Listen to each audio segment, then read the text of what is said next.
So in 1939, it rained snow over a field of poppies to save a girl in a blue gingham dress. Oh, yeah. Such an iconic moment. Right. Like, if you've ever watched this on a Sunday afternoon, you know it is just one of the most magical, visually stunning scenes in cinematic history. Absolutely, it really is. But what you might not know is that it was also pure, unadulterated, industrial-grade asbestos falling directly onto a teenager's face. Yeah, it's a jarring image, isn't it? Completely I wild. mean, to take something so universally beloved, something that defines, childhood innocence for millions of people, and realize it was actually a massive environmental hazard. Jarring is honestly the perfect word for it. And, you handed over a fascinating stack of sources about the making of The Wizard of Oz, and I just want to welcome you to today's deep dive. It's a great topic to dig into. Your curiosity is definitely justified here, because our mission today is to, well, look behind the curtain of this Technicolor dreamland. Okay, let's unpack this. Right, let's do it. We are going to entirely dismantle the Hollywood myth of the cursed movie set. The stories, people always say the production was haunted or uniquely unlucky. Oh, constantly. But those eerie stories weren't supernatural at all. We're looking at a chilling reality of absolute systemic negligence. Yeah, and if we connect this to the bigger picture, you often see this curse narrative heavily applied in Hollywood, especially to build mystique. Right, like a marketing tactic. Exactly. You hear about strange, spooky things happening on the sets of Poltergeist or The Exorcist. And the studio marketing leans right into it because it makes the movie feel dangerous. People love a ghost story. They do. But applying that same supernatural label to a family-friendly technological marvel like The Wizard of Oz, it does something far more insidious. How so? It actively masks the very real human cost of early Hollywood filmmaking. It gives a free pass to studio executives by blaming ghosts instead of, holding a mirror up to their own gross negligence. Yeah, it is so much easier to blame a phantom hex than a producer who just refuses to turn off a spotlight. Exactly. But before we get into the physical danger, like the fires, the poisoning, the asbestos, we really have to look at the environment that allowed those things to happen. The whole culture of the set. Right, because physical danger on a movie set doesn't just spontaneously generate out of nowhere. It is a symptom of structural failure.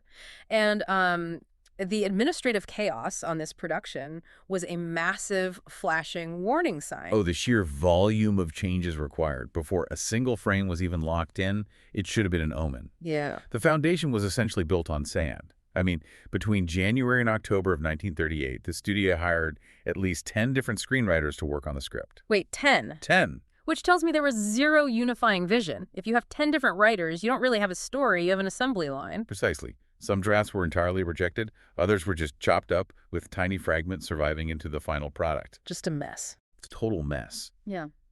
And that lack of a clear vision bled immediately into the casting process, which was basically a revolving door.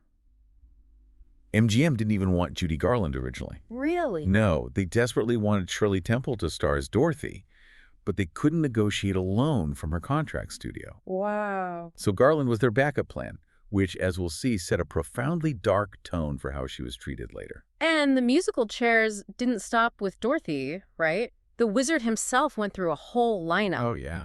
The sources say at least 3 other actors were seriously considered before Frank Morgan got it, mostly because the others just walked away over salary and contract disputes. Right. Even the Wicked Witch wasn't settled.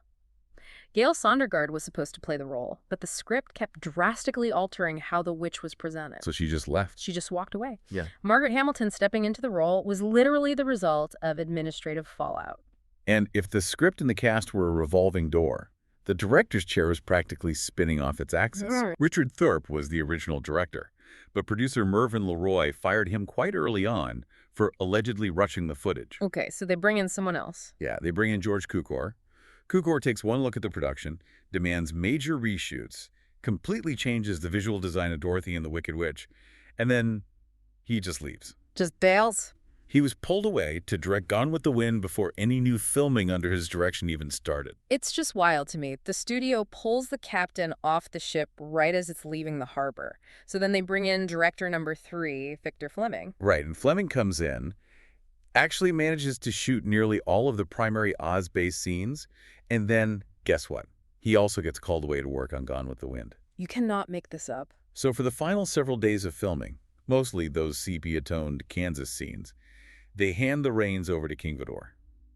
That is 4 directors for one single movie. So imagine trying to build a skyscraper, right? But every week, the bank swaps out your architect, your foreman, and the blueprints. Total nightmare. Yeah, and yet they still demand you finish the project ahead of schedule. That level of administrative chaos just guarantees safety is going to be the first thing to fall through the cracks. Absolutely. I mean, no one is looking out for the structural integrity of the building when everyone is just trying to adapt to the new boss. That analogy hits the nail on the head. But, we have to take it a step further to really understand the 1930s studio system. Okay. The actors and crew weren't modern freelance artists. Under the contract system of that era, they were essentially the literal property of the studios. Wow. They Yeah. were treated more like livestock or factory equipment. That constant turnover at the top completely stripped away any cohesive leadership or duty of care. Because nobody's really accountable. Right. When there's no single person taking responsibility for the day-to-day well-being of the production, the environment becomes frantic. If a piece of equipment breaks, you just swap it out. Well, if they were willing to treat their directors and lead actors like disposable commodities, it's really no surprise they treated the human body the exact same way. Exactly. Which brings us to the physical reality of the set. The frantic environment you just described, combined with the movie's greatest achievement, which was its visuals, created a literal structural oven. An oven is a good way to put it. The scene set in Oz took about 6 grueling months to film, Yeah. with everyone working 15-hour days. But to capture those vibrant, revolutionary Technicolor shots, they needed an insane amount of light. Yeah, this is where the technological ambition really clashes with human biology. Right. Early Technicolor film stock had an incredibly low ISO, meaning its light sensitivity was just extremely poor. To expose a single frame of that vibrant color, you had to blast the subject with a blinding amount of illumination. Just a wall of light. They crammed up to 150 industrial lamps onto the sound stages. And the heat generated by 150 early industrial movie lights in an enclosed space pushed the temperature on set to over 100 degrees. Consistently over 100 degrees. Cast and crew members were regularly passing out from the brutal heat. That is insane. And on top of that, people were suffering from vision problems, just from staring into the sheer intensity of those lights all day. So you have a 100-degree blinding oven. But the environment itself was also literally toxic. Oh, yeah. The book The Making of the Wizard of Oz by Algene Harmitz reveals the materials they used for special effects and costumes were highly hazardous. Very hazardous. We already mentioned the asbestos snow raining down in the poppy field, but they also used a heavy-handed amount of asbestos in the costumes themselves just to achieve certain textures. Right. So what does this all mean? I'm trying to wrap my head around the risk assessment here. Did they genuinely not know the dangers of asbestos and extreme heat in the 1930s, or did they know and just not care? What's fascinating here is how often technological advancement outpaces workplace safety. They likely knew there was some risk. I mean, industrial hazards were becoming more understood in the 1930s, but the studio's priority was entirely on the aesthetic output. You're getting the show. Exactly. They needed the colors to pop. If that required 150 lamps baking the room, they brought in the lamps. Jeez. If it required fake snow that wouldn't immediately melt under those 100-degree lights, they used asbestos because it was fireproof and looked great on camera. The human limits of the people standing in that room were entirely secondary. Well, and while the environment was baking everyone evenly, the lead actors were being subjected to highly individualized chemical experiments applied directly to their skin. The makeup. The makeup on the set was a hazard zone all its own. Ray Bolger, who played the Scarecrow, wore a rubber mask that was so restrictive he couldn't even eat safely during those 15-hour days. Unbelievable. It was applied so tightly and worn for so long that it actually carved deep lines into his face. Those lines stayed etched into his skin for over a year after filming finally concluded. And incredibly, Bolger's makeup was considered the safer option. Right. Margaret Hamilton's iconic green skin for the Wicked Witch was created using a copper-based makeup in highly dangerous concentrations. If it was accidentally ingested, it was toxic. Wow. But the absolute worst case, the most infamous casualty of this specific production practice, was the original Tin Man, Buddy Ebsen. Yes, I want you listening to really picture this process.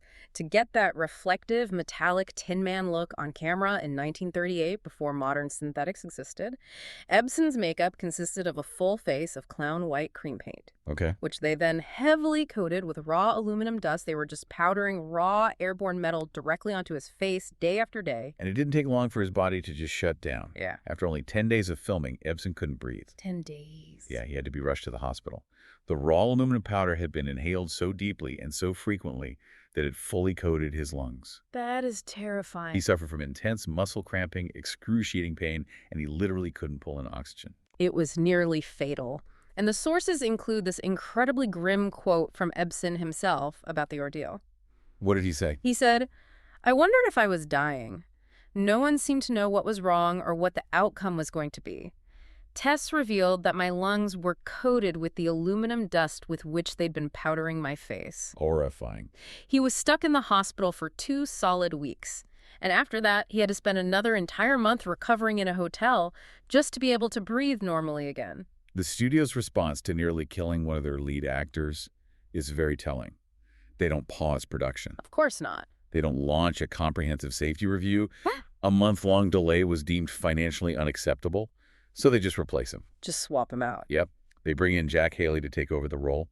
And to explain Ebsen's sudden disappearance, the studio puts out a cover story that he just suffered an allergic reaction. I really have to push back on the studio's allergic reaction narrative here. Go for it. They literally coated a man's respiratory system in raw metal dust, destroyed his lungs, blamed his own immune system for the failure, and then immediately slapped a wet version of the exact same metal onto the next guy. It's unbelievable. That's not an allergy. That is a crime scene. The profound lack of empathy is staggering.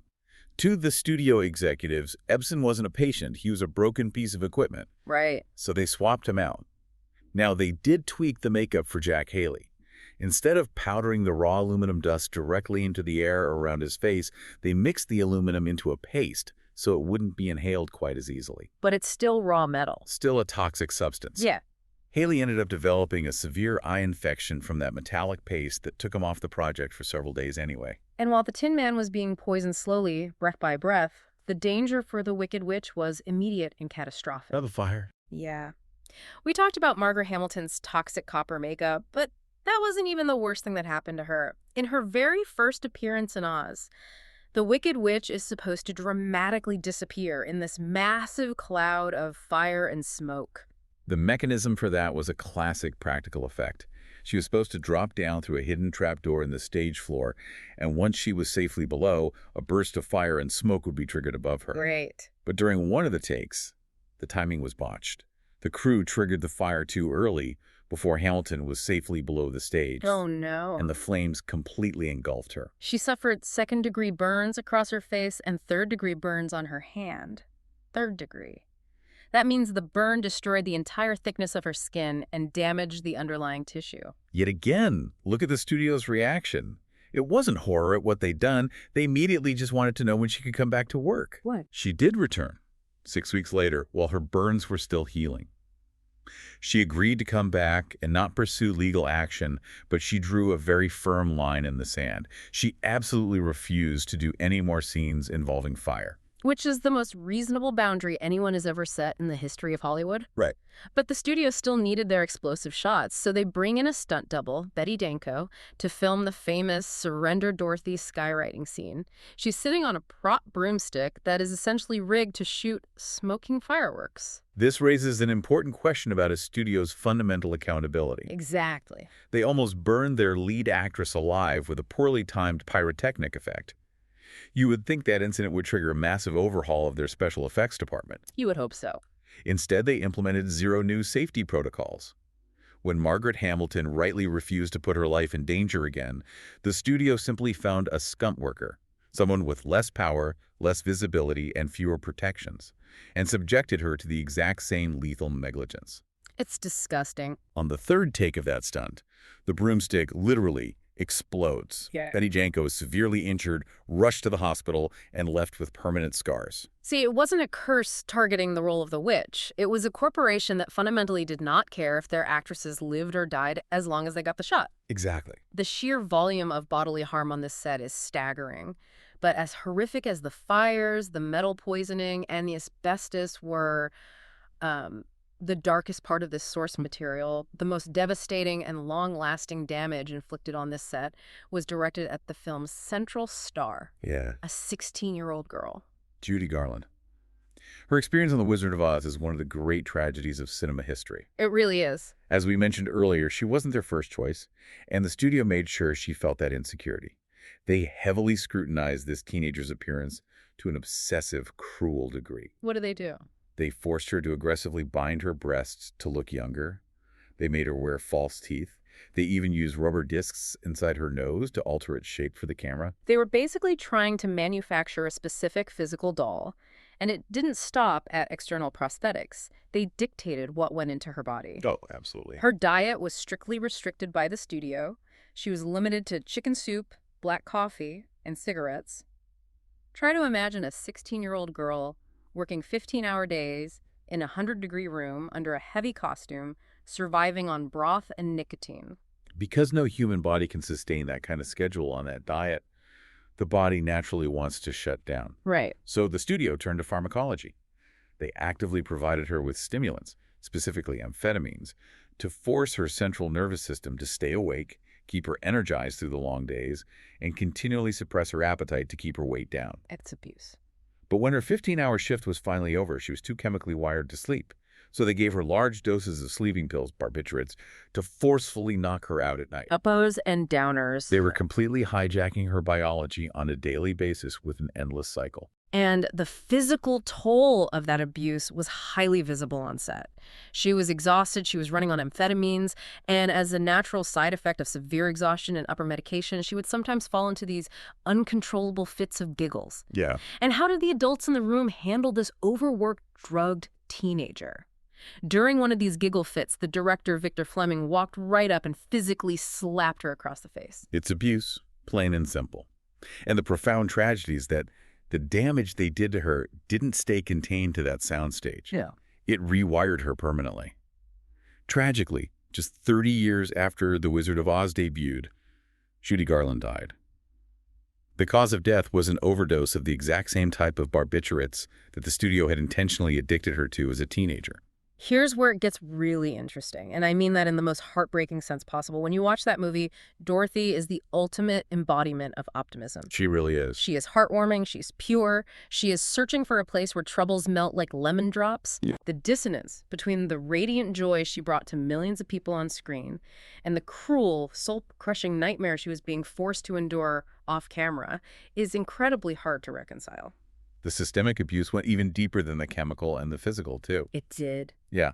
The source notes that her third husband later claimed she was repeatedly molested by the actors playing the Munchkins. Now, that specific claim has been heavily contested by historians and other people on set. Okay, so that's contested. Right. However, what is not contested is Garland's own written account of her time at MGM. In her unpublished autobiography, she documented years of horrific sexual assault by MGM co-founder Louis B. Mayer himself. Oh my God. And she noted that this abuse began right around the time she was filming The Wizard of Oz. The head of the studio, the man pulling all the strings, it paints such a bleak picture of the power dynamics at play. It really does. The commodification of the human body for this film spared absolutely no one, from the crew breathing asbestos to the teenager carrying the entire emotional weight of the picture. It is a very heavy legacy to process. To wrap this all up, for you listening to this deep dive right now, the core takeaway from the sources you provided is undeniable. The alleged curse of the Wizard of Oz is nothing but a ghost story. Total fiction. It is a convenient piece of Hollywood marketing designed to cover up a horrific reality. There were no ghosts haunting the Tin Man. There were no supernatural hexes on the Wicked Witch. Just people. It was just a group of people subjected to relentless abuse, suffocated by toxic substances, and endangered by a blatant criminal disregard for their safety. They didn't just capture a Technicolor masterpiece, they built it on literal blood, sweat, and tears. That reality leaves us with a heavy burden as modern viewers. Now that you know the true human cost of this cinematic milestone, how do you watch it? It's tough. If a piece of art is universally beloved, if it brings genuine comfort and joy to millions of people generation after generation, but we know that it fundamentally broke the people who made it, At what point does the art stop justifying the suffering? A great question. Does continuing to celebrate this movie make us complicit in the abuses of the 1930s studio system? Or is it possible for us to separate the magic we see on the screen from the nightmare that happened off it? It's not an easy answer. Yeah. But it is definitely something for you to chew on the next time you hear "Somewhere Over the Rainbow." I think that is the perfect chilling note to end on. Thank you so much for bringing us this incredible, eye-opening source material. It completely changes how you look at a classic. We will see you on the next deep dive.